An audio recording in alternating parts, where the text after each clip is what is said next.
Tervetuloa Timpurilta Talon YouTube-kanavalle. Tänään meillä on aiheena Finfoamin PIR-eristelevyn asentamista kattoon sekä seiniin, mutta aluksi mennään intro pariin ja sen jälkeen ruvetaan hommiin.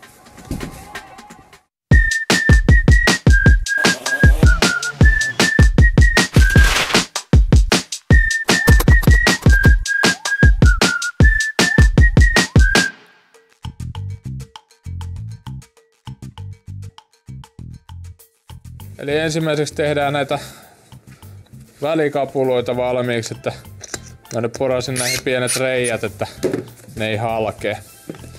Näitä nyt kannattaa tehdä heti suoraan useampi, niin sitten riittää. Näiden avulla siis laitetaan noin Finfoam PIR-levyt tuohon kattoon. Sitten vasta laitetaan ne uretaanilla kiinni. Nämä on siis vaan väliaikaisia kiinnikkeitä. Ekana tietenkin valmistelevat työt kuntoon, eli hommataan kaikki uretaanipurkit ja vaahdot tähän viereen, sekä tehdään tämmöisiä pikkupuukapuloita, jotka sitten kiinnitetään tänne kattoon. Siitä saadaan nyt ohi, ja sitten kun se on paikallaan, niin pyöräytetään vaan sivuun. Kun meillä on katossa noin apukiinnikkeet paikallaan, otetaan siitä tiukka mitta. Eli tässä nyt 5,5,5, vähän alle 5,5.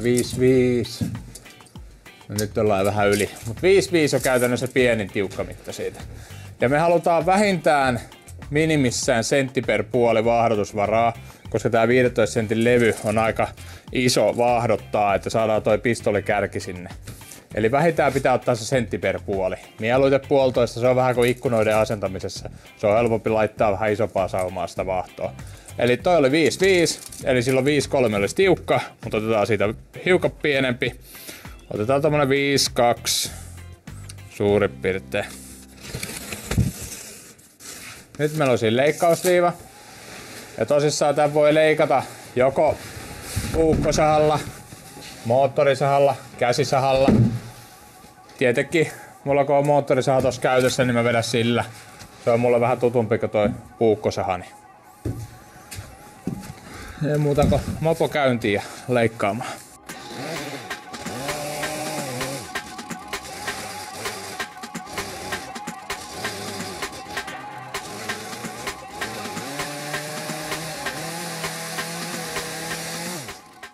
Sitten toi aloituspääty, meillä on hiukan kapeampi toi, niin joudutaan siitä tehdä pikku tommonen viisto vielä, että jos se laitetaan noin sinne kattoon, niin tosta 15 sentin kohdalta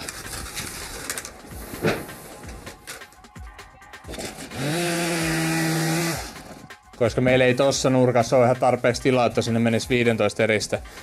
Tässä mökissä, tässä osa-alueessa ei ollut alunperin ollenkaan mitään eristeitä. Tuolla oli aikaisemmin 10 senttiä eristettä, mutta tälle puolelle on tulossa lattialämmitys sekä keittiöt ja suihkutilat sun muut, niin haluttiin sitten vähän parempi eristysarvo tänne näin ja muutenkin, ettei lattialämmitys turhaa hohkas siitä. Ja meillä on muutenkin tähän tulossa isot lasipinta-alat, niin sitten pakko panostaa vähän näihin eristeisiin enemmän. Että 15 sentin levy katossa, niin se on noin 25 senttiä normaali villaa. Ja taas sitten seinässä toi on sama, kun olisi joku ehkä 17 suurin piirtein. Se ei ole ihan tupla verrattuna villamäärään. Helppoa kuin heinänteko. Näitä löytyy pontillisia ja pontittomia levyjä. Meillä on tässä pontittomat levyt tällä hetkellä käytössä. Et niin kauan kun me vedetään tälleen pitkää soiroa, niin sille ei nyt ihan hirveästi ole merkitystä. Pontteen kohdalla ainut ero on se, että kannattaa jättää naaraspontti aina tänne niin kuin edellisen levyn päähän. Niin se on helppo laittaa sinne uretaanit siihen koloon ja sit laittaa se urospontti edellä. Silloin ei tarvitse välttämättä edes näitä välikalikoita sitten siinä levyjen liitoksissa. Et sit riittää aina, että laittaa vaan toiseen päähän sitten palikat. Onneksi on tätä pituutta siunaantunut sen verran, että tää ei ole kuin metrin verran, sen jälkeen meneekin sitten leveämmälle. Eli metri. Sitten taas sama juttu, että tosta otetaan se soira pois. 5,2,5. Tää on kiva homma, kun tässä ei ole silleen niinku milleillä merkitystä, koska jos se lähtee milleillä pelaamaan, niin sit se homma menee pieleen. Että tarpeeksi jättää siihen tilaa, että saa uretaanipistoli sinne väliin, niin silloin kaikki on hyvä.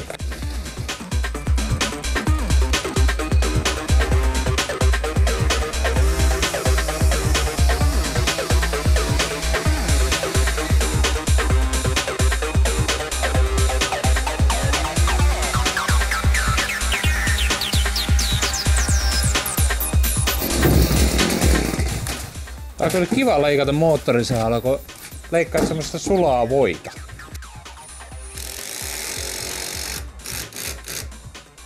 Nythän käytännössä me voidaan jättää nää tänne paikalleen. Kun laitetaan sitä seuraavaa levyä, niin seuraavan levyn kohdalla sitten, että käännetään ne vaan sivuun, niin nää voi jäädä tänne paikalle ja niihin ei tarvitse nyt koskea. Ne siis otetaan pois sen jälkeen, kun uretaan ne on kovettunut. Tässä on sama juttu kuin kaikissa muutenkin, että aina lähdetään liikenteeseen sillä täydellä ja sitten palasella vaan jatketaan, jotta sit hukkaa kuitenkin tulisi mahdollisimman vähän. Vois kokeilla huvikseen saada puukkosella tai malliksi yhden.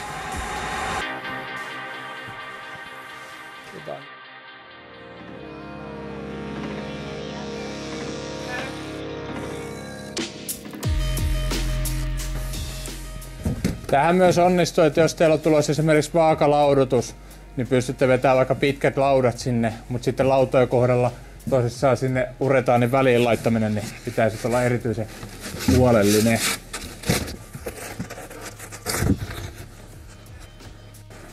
Saadaan tonne päin vielä. Siihen jätetään pikku rakoa. Huomaa, että nämä kattotuolit, mitä täällä on, niin nämä ei ole ihan suorassa, mutta se ei toisaalta haittaa tätä meidän hommaa juurikaan. Että, kaikkein paras on laittaa uretaani ihan tämmöisellä uretaanipistoolilla.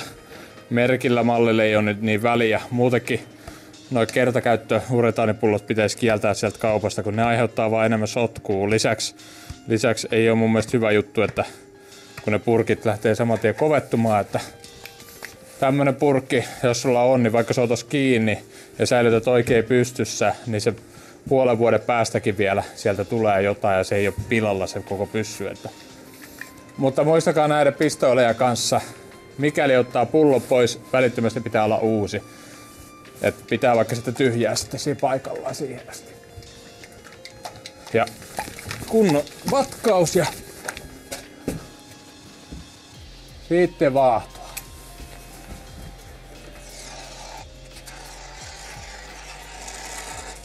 Tää 15 senttiä on niin iso määrä kerralla sumutettavaksi vaahtoa, niin tässä suosittelen sitä, että laittaa vaikka 2 osassa sen, että aluksi laittaa sen ekat noin 5 senttiä sieltä yläreunasta ja sen jälkeen tää loput. Ja vaikkei teille joka kohdasta tuu se yli, niin tää kyllä turpoo. Ja koska se ei pääse turpoa sivuille päin, niin se tulee turpoa alaspäin aika radikaalisesti. Niin sitten sen jälkeen kun ne on kuivunut, että riippuen vähän säästä, jos on oikein niinku ihanteellinen sää, talvipakkanen, että on kosteusprosentti pieni, niin se voi olla jopa vartin päästä leikattavissa siitä asennusvaiheesta. Mutta tosissaan tässä ollaan järven lähellä, kesällä kosteusprosentti aika kova, tässä on satanut monta päivää, niin tänään ei ole mitään asiaa noit leikellä. Et se on huomisen päivän homma aikaisintaan. Ja varautukaa, että uretaania menee paljon. Tässä kohtaa tietenkin on ehkä vähän liian iso aukko tämä, mutta me pärjätään.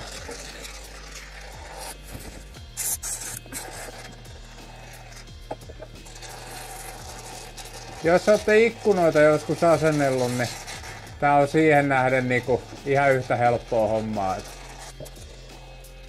Ja tosissaan mikäli teillä on joku valmis lattia siinä alapuolella, niin suojatkaa se hyvin, koska toi turvotessaan se riippuu, että minkälaista vaahtoa teillä on. Tässä kohtaa hyvin turpovaahto on hyvä. Mutta se taas, että se turpoo, kuten näette, se ei ollut lähellekään noin paljon. Nyt se turpoo, niin sieltä voi tulla semmosia pieniä vaahtopommeja niin sanotusti. Mutta semmoista sattuu. Rupeaa olemaan tässä ihan lopussa. Tässä huomaa, että on vähän ahdas väli, että toi ottaa kiinni toi pistooli. Niin se on vähän liian tiukka väli sillä. Tai mun mielestä, tietenkin tää on mielipidekysymyksiä, mutta helpompi se on vaahdottaa, jos siinä on vähän enemmän tilaa. Täällä oli tää, kun oli sen verran iso aukko, niin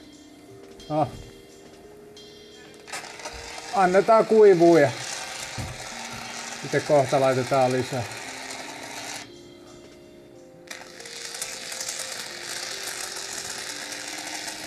Tän takia ehkä kannattaa olla ne lattiasuojaukset kunnossa. Mikäli on vaan suinkin mahdollista, niin asentakaa esimerkiksi 3-senttinen piirrelevy sinne pintaan, jolla sitten saadaan vedettyä se yhtenäinen tiivis höyrysulku koko siihen rakennukseen. Tässä meidän kohteessa me ei voitu asentaa sen takia 3-senttistä levyä, koska meillä olisi tämä huonetila huomattavasti tullut matalemmaksi. Joten me jouduttiin tyytymään siihen, että me laitetaan elastisella uretaanilla noin tonne kiinni ja sitten tarvittaessa se käyttää sinne teippiä. Mikäli teillä on käytössä se pontillinen malli, niin silloin teidän ei tarvitse levyjen väliin jättää minkäänlaista saumaa. Eli siinä kun jätätte sen naaraspontti siihen eteen, laitatte sen naaraspontti täyteen uretaaniin ja sitten lyötte se uuden urospontti levy suoraan siihen kohdalleen. Niin silloin tosissaan tarvitsee sitten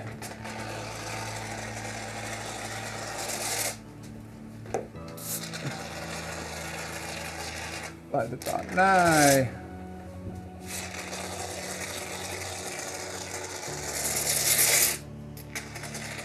Mulla on tässä idea. Hiukan vajaaksi. Ja sitten taputellaan.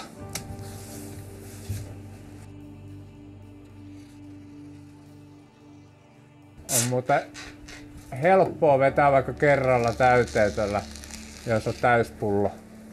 Teillä siis ei tarvitse olla mitään moottorisahoja, millä näitä leikellä tai veistellä. Ihan mattopuukko tai tämmönen katkoteräveitsi käy myöskin hyvin.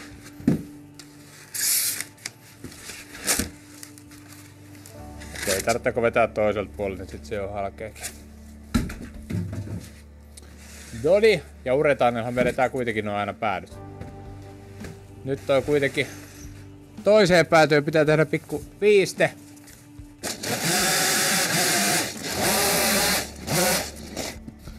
Moottorissa tää puru on se ainut ongelma, mikä tässä on, niin sitä tulee paljon. Tää Finfoam piirrelevyn pinnassa on diffuusiotiivis alumiinilaminaatti molemmin puolin. Eli tällä saadaan myöskin pidettyä huolta siitä, että se asunto on varmasti tiivis eikä sieltä tule ilmavuotoreikiä. Tämän pinnotteen ansiosta tää ei tarvi erillistä mitään höyrysulkurakennetta, eli tää itsessään on täysin höyrytiivis rakenne. Muokattavuus ja leikkaus tässä on tosi helppoa, tätä voi leikata mattopuukolla, moottorisahalla ihan millä vaan. Näin ikään tosi helppoa muokattavuutta. Ja asennus tosi nopeeta ja sit saadaan saman tien lämmin koppi tehtyä, että kuten tässä meidänkin tapauksessa ruvettiin laittaa kattoon, niin saatiin heti tänne vähän lämpöä päälle.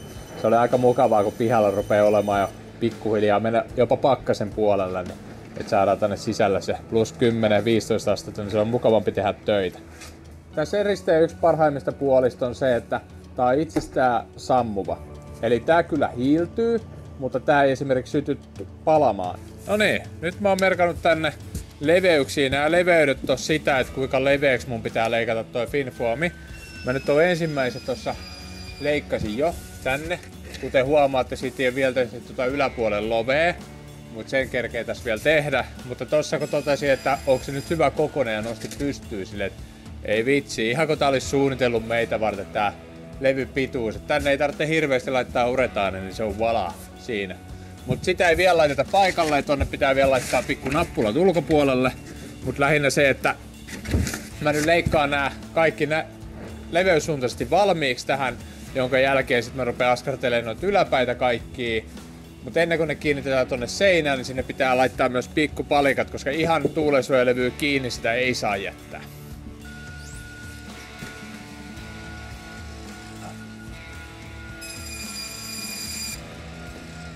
Ne on nyt 5/3 molemmat. Tonne tulee 1/5/2, otetaan se välissä. Tää on hyvä, kun tässä voi taputella tälleen sitä etäisyyttä ja sitten kun haluaa tarkat, niin sitten tässä on tää rulla.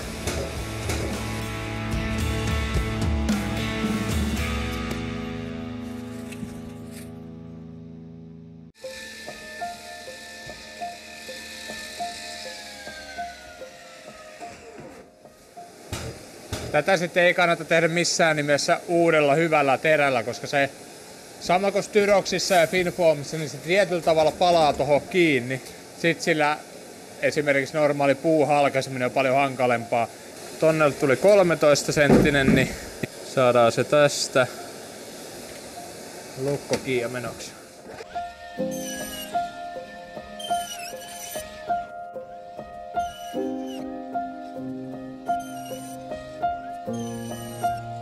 Tää levy on ihan loistava, koska tossa oli vanha ikkuna meillä.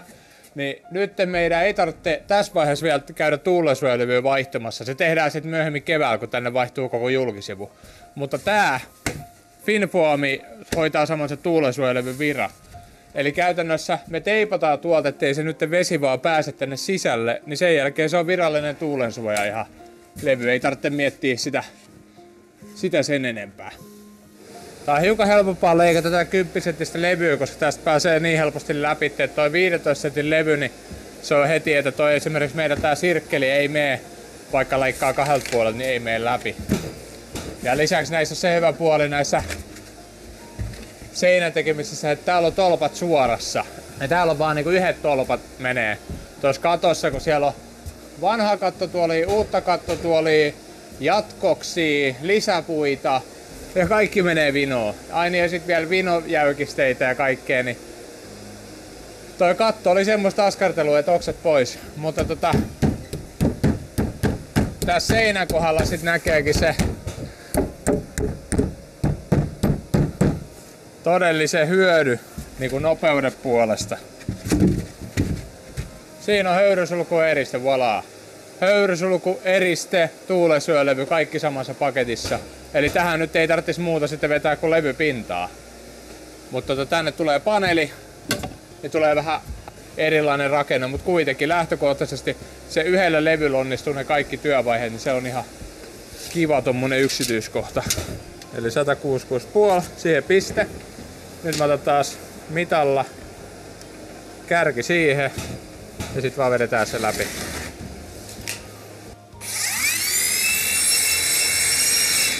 Käsisirkkelillä kun se on ihan suorassa, niin nyt mun ei tarvitse vähän jatkaa sitä syvemmälle, niin noin. Näähän voi teipata, siitä ei haittaa ole.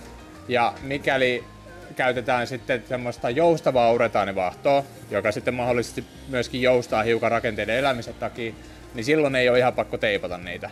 Totta kai teippaaminen on hyödyksi. Ja sitten toinen homma, mikäli haluaisit oikeasti tiiviin, niin kaikkein paras vaihtoehto on aina laittaa tähän päälle sit yksi yhtenäinen esimerkiksi levy. Esimerkiksi vaikka 3 senttinen levy kauttaaltaan läpi. Ja syy siihen on se, että saadaan yhtenäinen kerros ja saadaan limitettyä. Sama kuin kaikessa eristyksessä, aina limitys on niinku parantaa niitä asioita, että sinne ei jää mitään ilmakulkureittiä tai muuta vastaavaa. Mutta tässä tilassa me ei voida eristää tätä tänne alaspäin, koska tää on tosi matala tila. Kuten te tiedätte, niin mä oon se 193 senttiä ja tästä tullaan vielä jonkin verran alaspäin ja tästä alhaalta ylöspäin, niin täällä jää huonekorkeus aika matalaksi jo valmiiksi, niin sillä 3 sentin mahdollisella ylimääräisellä uretaanilevyllä tässä katossa, niin sillä on todella iso merkitys.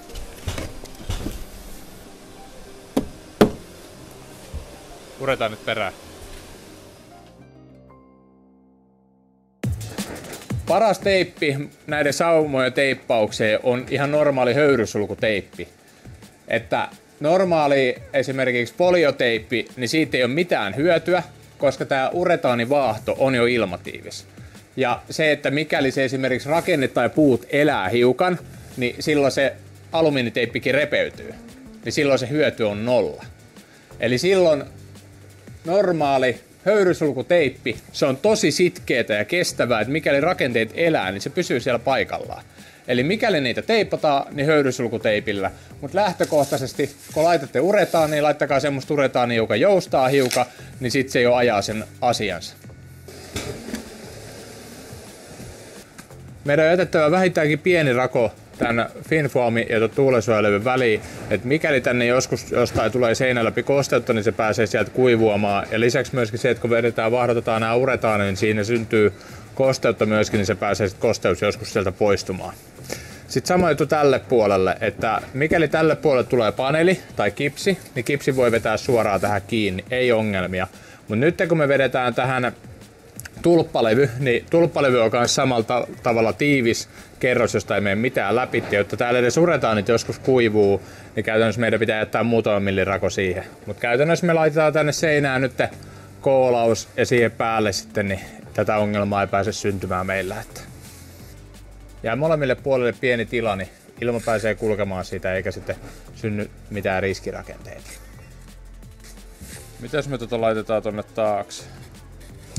Käytännössä mä laitan nyt tää koko seinä tässä kerrallaan, sitten mä vedän yhden puun tohon, ettei ne kaadu sitten syliin.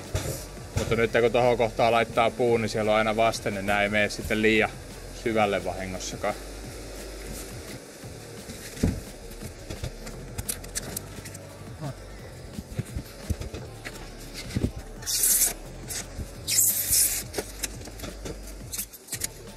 Tää jo pitäisi yläreunasta jäädä muutakin noin.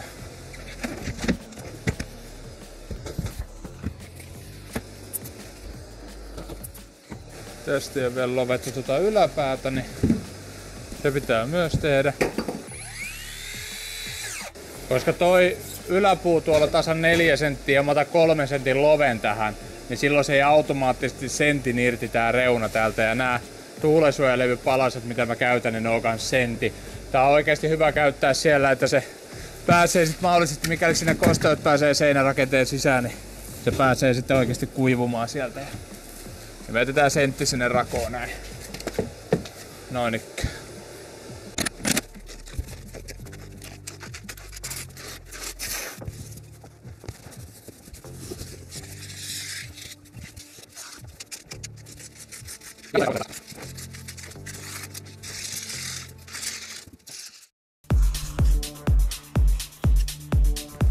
Sitten on yläosa vaan vedetään uretaania täyteen, koska se jää sen verran vajaaksi.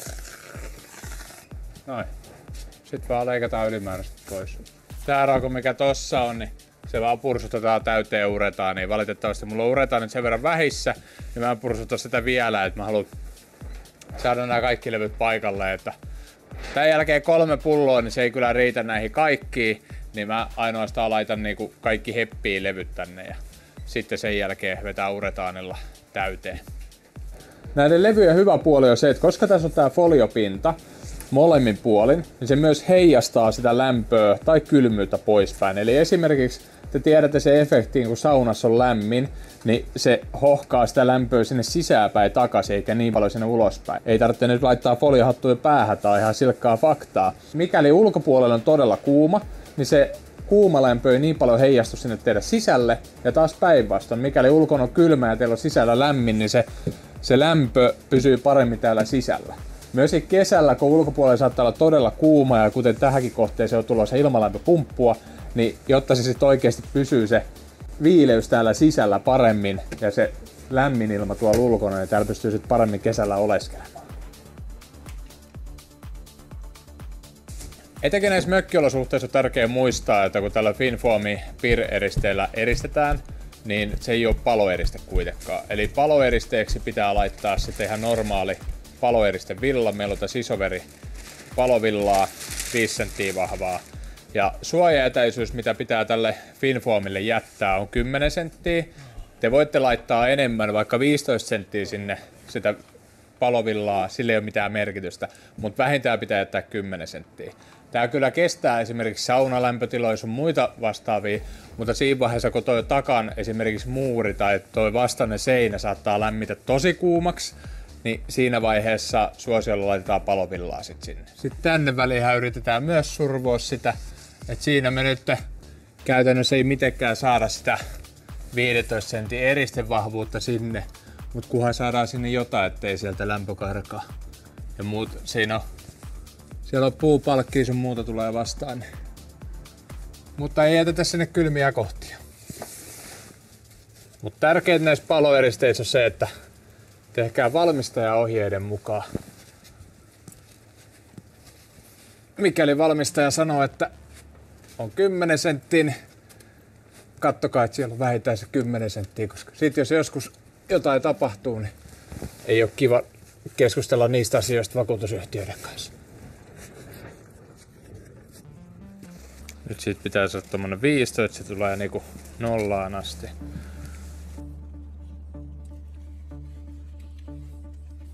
Noin.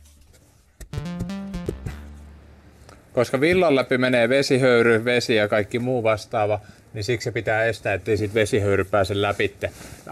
tässä foliopaperissa kuitenkin. Foliopaperi meillä on valmiina täällä Finfoamin levyissä ja se muutenkin uretaanin läpi ei pääse edes vesihöyry menemään. Mut sitten tää palokatkon kohdalta tietenkään se asia ei oo ihan näin, niin joudutaan tänne sitten itse laittaa teipit, jotta saadaan tää höyrytiiveys täyttymään. Kunhan se teippi nyt pysyisi sen aikaa siinä niinku paikalla, kun tähän tulee laudat sitten päälle.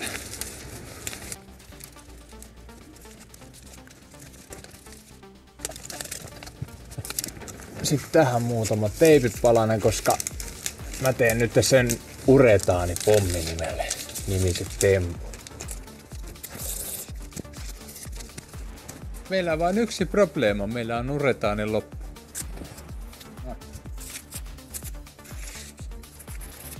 Nyt kun meillä on uretaanit kovettunut siihen, niin nyt leikataan ne ylimääräiset pois. Sen kyllä huomaa heti, kun se uretaanilevy on siellä tiukkaa kiinni, että se ei liiku mihinkään.